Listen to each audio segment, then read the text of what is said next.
sudah menyadari atau bahkan tidak tahu bahwa metode multivariate regression itu bisa digunakan untuk menyelesaikan masalah dalam kehidupan sehari-hari. Seperti yang kita akan jelaskan dalam project ini. Sebelumnya perkenalkan, saya Hasis Jafri Maija dengan NIM 240120447 dari kelas TIP 2024 akan mempresentasikan video saya tentang project satu sains komputasi yang mengambil judul analisis pengaruh emisi gas karbon dioksida dari kendaraan bermotor. Nah, kenapa saya mengangkat masalah ini? Jawabannya ada di slide selanjutnya.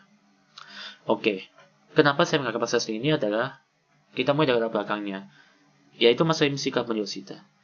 Kita sudah tahu bahwa kendaraan bermotor itu penggunanya sekarang makin masif, makin banyak setiap tahunnya.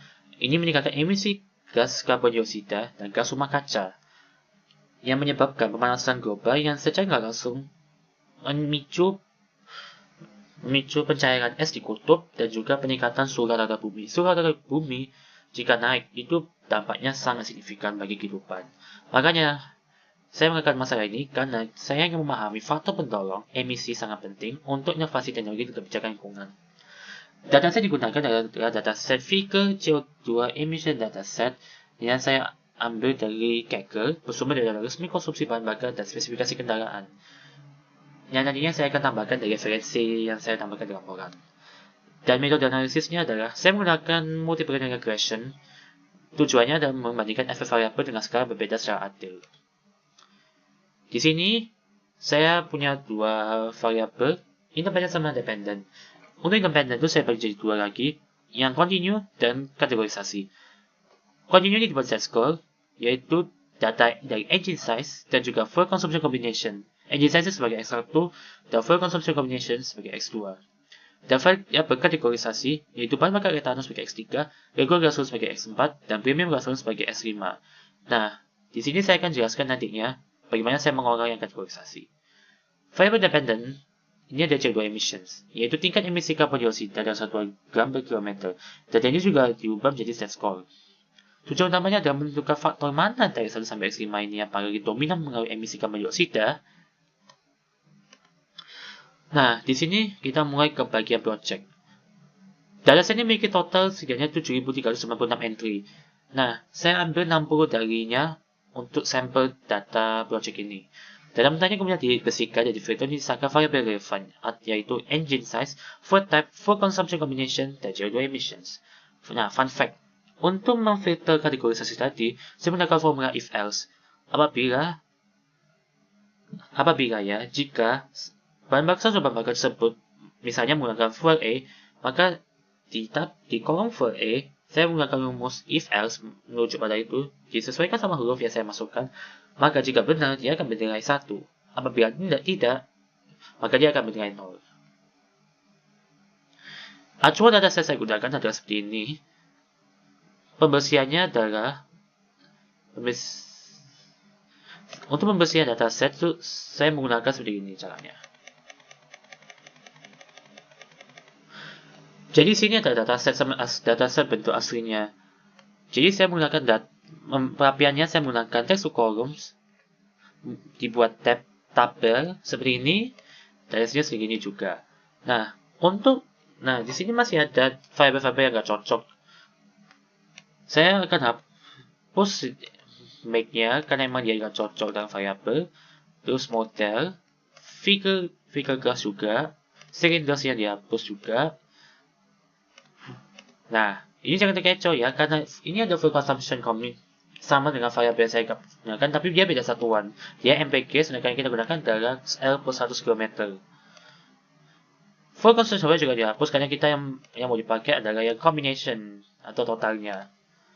Nah, data sementaranya adalah segini, dan kita kembali lagi dengan pengolahan data yang saya lakukan agar data setnya adalah seperti ini untuk langkah awalnya. Kembali ke PPT, kita lanjut ke normalisasi data. Nah, dataset ini saya bersihkan dengan menggunakan z-score juga. Dia diterapkan pada variabel continue dan variabel dependent untuk memastikan perbandingan yang adil dan mendapatkan koefisien yang valid. Tujuannya apa? Menghilangkan skala, yaitu mengubah unit permukaan asli liter menjadi satuan baku standar deviasi untuk perbandingan yang adil. Lalu, dengan koefisien sama rata, dia dapat dijadikan sebagai standar deviasi Y per standar deviasi perubahan dx dengan formula seperti berikut. Z sama dengan X dikurangi X bar, di mana X adalah dan S dibagi S, di mana S adalah standar deviasi sampel dan X bar adalah rata-rata data. Contoh bentukan sesuatu yang identitas pertama adalah Z1 sama dengan min 0,1164. Gimana caranya? Seperti ini. Kita perlu mengetahui rata-rata dari data itu sendiri. Makanya, saya di sini menggunakan rumus average mengkalkulasikan semua engine size sehingga menghasilkan data seperti ini. Lalu, dihitung juga menggunakan stdef.x untuk menghitung standar deviasinya. Nah, tapi jika ingin tahu seperti apa manualisasinya, kita harus menghitung deviasi x dengan menghitung setidaknya nilai dari data aktual itu dikurangi dengan data mentahannya, di total juga, lalu juga dikurangi deviasi kuadrat x, dibagi total data dikurangi 1 hingga hasilnya sama. Lalu dia ini dikali pokoknya luas pertamanya dia dikali sama data rata-rata dan data mentahannya hingga menghasilkan total segini. Kalau totalnya normal berarti hasilnya normal. Sama halnya dengan variabel-variabel lainnya, dia juga melakukan hal yang sama.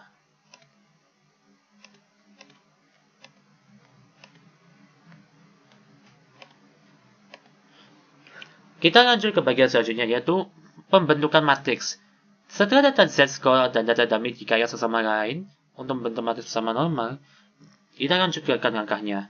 Nah, kita mulai dari perkalian variabel independen. Setiap variabel independen x1, x2, x3, x4, x5 dikaitkan dengan variabel independen lainnya untuk dapatkan total penjumlahan yang akan mengisi matriks koefisien.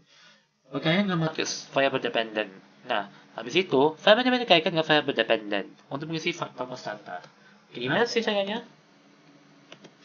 Kita bisa lihat seperti ini.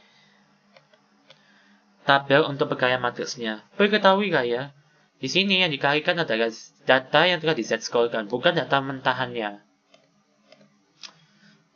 Mengulangi cara yang sama, bisa dihasilkan total dari semua perkalian tersebut, yang nantinya akan berbentuk matriks seperti di sini.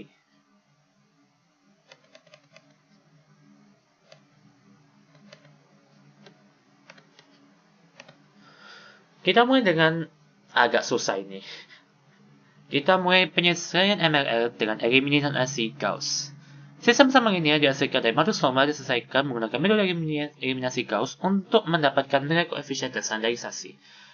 Matriks augmented, karena ini matriks yang saya gunakan dataset dari matriks 5x6, akan dibentuk dan ditransformasi jadi bentuk segitiga atas row echelon form sebelum dilakukan substitusi mundur. Gimana caranya? Bisa dilihat di sini langkah-langkahnya. Maka setelah dia dibentuk matriks awalnya 5x6, maka langkah pertama yang dilakukan adalah mentransformasikannya ke bentuk segitiga atas atau row echelon, dimana secara via-nya ke bentuk seperti ini. Dalam matriks 5x6 tadi, matriksnya nanti hasilnya ke bentuk seperti ini. Ini baru matriks row pertamanya yang dihilangkan. Lalu setelah terbentuk matriks di atas, maka kita lanjutkan substitusi mundur dengan cara eliminasi balik elemen-elemen di atas diagonal utama, di mana eliminasi jadikan 0. Proses ini dimulai dari baris ke bawah ke atas. Setelah matriks koefisien dikonversi jadi matriks identitas, kolom faktor identitas yang otomatis menjadi faktor solusi. Lalu sudah disimbolkan dari operasi matriks di atas diperoleh persamaan berikut. Z02 dengan min 0,052 kali x1 tambah 1,075 kali x2 tambah 2,02821 kali x3 tambah 0,0270 kali x4 tambah 0,0195 kali x5. Dan hasilnya sama di matriks persamaannya. Kita mulai ke bagian yang terakhir, yaitu tentang evaluasi performa model. Kita tahu bahwa metode persama ditemukan, berarti kita bisa menghitung Y prediksi untuk kemudian dihitung residualnya. Nah, di sini ada beberapa metode yang saya gunakan, yaitu MSE, LSE, MAPE, LMSE, dan juga Root Adjusted.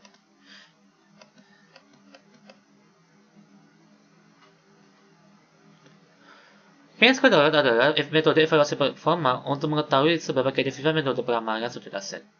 Yaitu dikuadratkan keduanya dulu, yang dijumlahkan ditambahkan dengan total observasi data. Bentuk sama segini, kita dasarkan ke sini, di Excel yang saya kerjakan.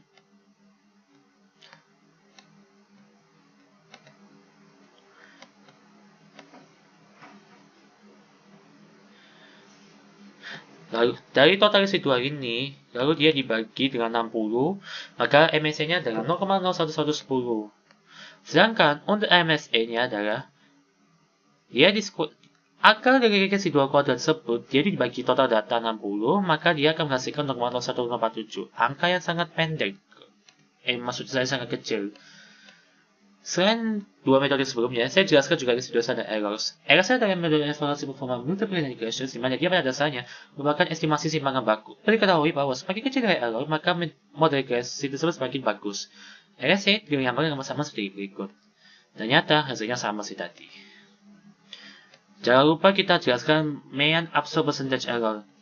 MAPE merupakan metode evaluasi multiple regression, di mana metode difusi untuk mengindikasikan sebab besar kesalahan dalam forecasting atau meramal model dataset dibandingkan dengan dunia nyata.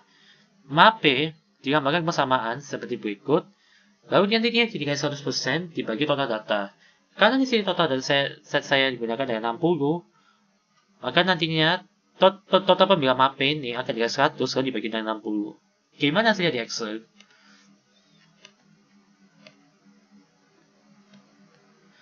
Jadi, di sini kan total pemilihan MAPE-nya, lalu dia dikali 100 sebagai 60 dan dihasilkan nilai persentase sekitar 0,4993%. Angka yang cukup kecil kalau saya bilang. Dan jangan lupa kita selesaikan juga ya adjusted R-square. Yaitu untuk memperoleh nilai koefisien determinasi lebih baik. Nilai koefisien ini juga dapat juga dipresentasikan dalam bentuk persentase dalam rentang atau 0 hingga 100. Konsepnya adalah ini RRS bagi TSS dulu. Dari nilai RRS yaitu residual kuadrat, jadi dibagi SSS-nya yaitu prediksi tadi itu. Jadi dibagi nilai 59, lalu dia dikalikan dengan total data dikali 1, lalu total data dikurangi variabel prediktor yang digunakan. Dan kasus ini variabel prediktornya adalah 5, terus dikurangi 1. Totalnya adalah ini. 1 kurangi 1 kurangi 0,955 kali 5,954. Lalu di total menjadinya 0,988782. Mungkin ada pertanyaannya hasil eksekusi di Octave-nya gimana? Di sini adalah gambarnya bisa jelaskan. Bisa diperhatikan bahwa plot residual error yang dihasilkan menunjukkan pola sebaran titik-titik yang konstan dan acak sekitar garis horizontal Y sama dengan 0. Membuktikan bahwa asumsi variance error yang sama dari nilai model terpenuhi. Model regresi embedded terstandarisasi dihasilkan secara statistik valid dan dapat diandalkan.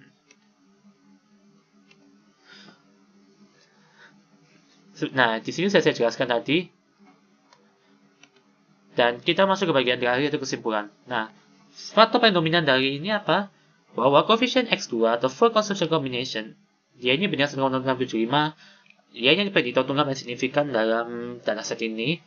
Salah faktor marginal adalah koefisien X1 dan engine size sangat marginal, dengan 0,052. Dengan dampak engine size ini sebagian besar sudah dijelaskan konsumsi variabel bahan bakar itu sendiri.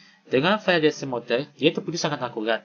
Adjusted root square-nya adalah 9,78% dan MAPE sekitar 0,4953%. Ini sebenarnya apa? Model MRL dan standarisasi dalam dataset project yang saya gunakan adalah valid, stabil, dan memberikan bukti kuat bahwa konsumsi bahan bakar adalah pendorong utama emisi CO2 memenuhi tujuan project. Dan itulah sekian dari presentasi saya untuk project 1 sains komputasi ini. Saya mohon maaf jika ada yang terpatah-patah, terpotong, atau mungkin kurang jelas. Mohon kritik dan sarannya jika kalian menemukannya, dan juga kita bisa langsung diskusi di kolom komentar. Terima kasih menonton video ini dan terima kasih. Thank you all and best regards.